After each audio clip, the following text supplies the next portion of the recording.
Second part है चित्तौड़गढ़ दुर्ग के, जो अनेक स्मारक है उनका।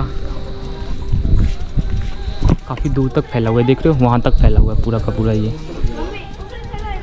इसमें सिर्फ पद्मिनी रहती थी और उनकी जो दासियाँ थी वो रहती थी, और जो राजा थे सिर्फ उन्हीं को आने की अनुमति थी और दासियों को आने की अनुमति थी इसके अंदर।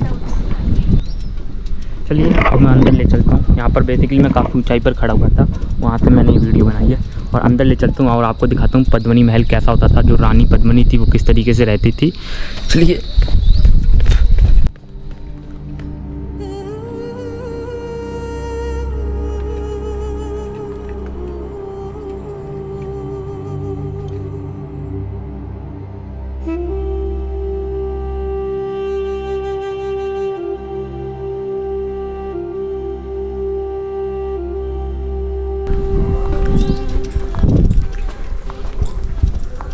ये कुछ झरोके से बनाए गए हैं जिनमें रानियां जाकर आसपास के इलाकों को देख सकती थीं।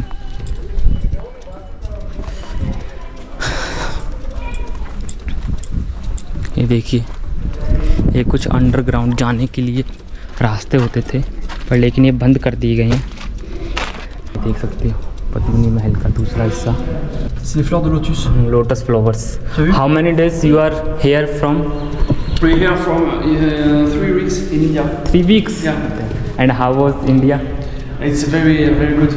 It's a we see a very beautiful place. Okay. And we make a trip in Kazakhstan.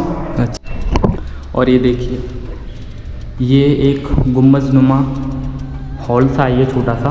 इसके अंदर रानियां जो होती थी, जो दासियां होती थी, वो रहती थी रानी के साथ। और सामने हम देख सकते हैं पद्मिनी महल, उसके अंदर पद्मिनी रहती थी, और पास में ये तालाब है।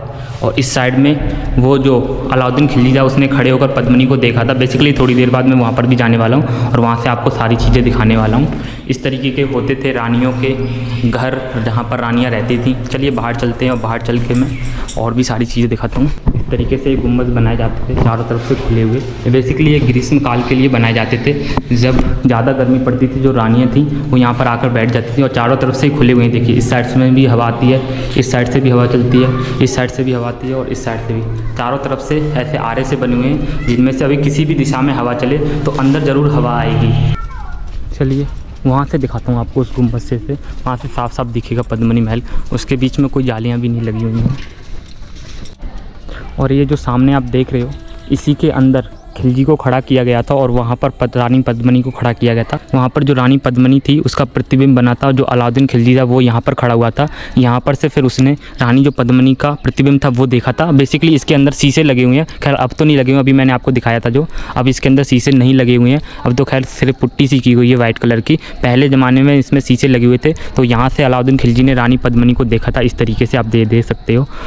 विश्व धरोहर में सम्मिलित ये चित्तौड़गढ़ का दुर्ग है, और ये रानी पद्मिनी महल है जिसे आप देख रहे हो। गढ़ों में गढ़ चित्तौड़गढ़ और रानियों में रानी पद्मिनी। सबसे मतलब कि यूँ समझ लीजिए सबसे मेवाड़ की सबसे सुंदर रानी मानी जाती थी जो पद्मिनी थी। और ये यहाँ पर फूल खिले, ये बेसिकली पूरा भर जाता है तालाब, ये देख रहे हो, वहाँ तक चला जाता है पानी, ऊपर तक पूरा। तो अंदर रानी पद्मिनी महल तक जाना काफ़ी मुश्किल होता था पुराने ज़माने में। तो इसमें पुराने ज़माने में क्या होता था, इसमें काफ़ी मतलब जहरीले जो जीव जंतु होते थे वो छोड़ दिए जाते थे, ताकि कोई तैर कर भी ना जा सके रानी पद्मिनी तक। इस तरीके की जो व्यवस्थाएं होती थी, रानी तक पहुंचने में जो कठिनाइयां होती थी वो पैदा की जाती थी, ताकि कोई भी रानी तक आसानी से पहुंच ना सके। और ये देख सकिए, यहीं पर दिखाया गया था जो अलाउद्दीन खिलजी था उसको रानी पद्मिनी का प्रतिबिंब। और ये देख सकते हो पूरा का पूरा रानी महल। बेसिकली रानी तो इसी के अंदर रहती थी, कभी कभार ही इसके अंदर आती थी। ये बेसिकली जो राजा होते थे और राजा के जो दो गेस्ट वेस्ट होते थे वो इसके अंदर आते थे, और यहाँ पर आराम से बैठकर जो खाना पीना होता था, जो नृत्य व्रत होता था वो देखते थे।